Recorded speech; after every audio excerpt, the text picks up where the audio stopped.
अल्हम्दुलिल्लाह।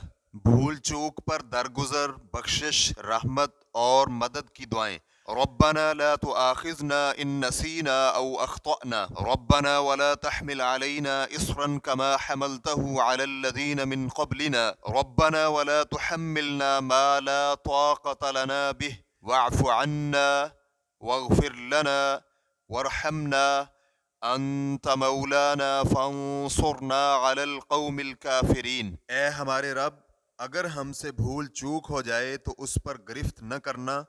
ए हमारे रब, हम पर इतना भारी बोझ न डाल जितना तूने हमसे पहले लोगों पर डाला था।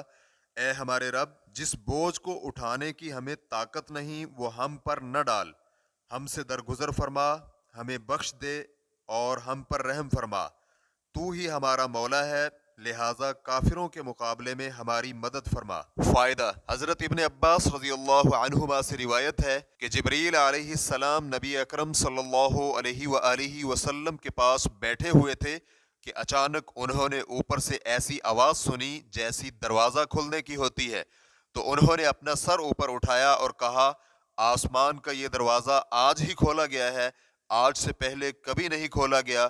इससे एक फरिश्ता उतरा तो उन्होंने कहा, ये एक फरिश्ता जमीन पर उतरा है, ये आज से पहले कभी नहीं उतरा। उस फरिश्ते ने सलाम किया और आप सल्लल्लाहु अलैहि वआलिहि वसल्लम से कहा, आपको दो नूर मिलने की खुशखबरी हो जो आपसे पहले किसी नबी को नहीं दिए गए। एक फातिहातुल किताब यानी सूरतुल फातिहा और दूसरी सूरतुल बकरा की आखिरी आयत।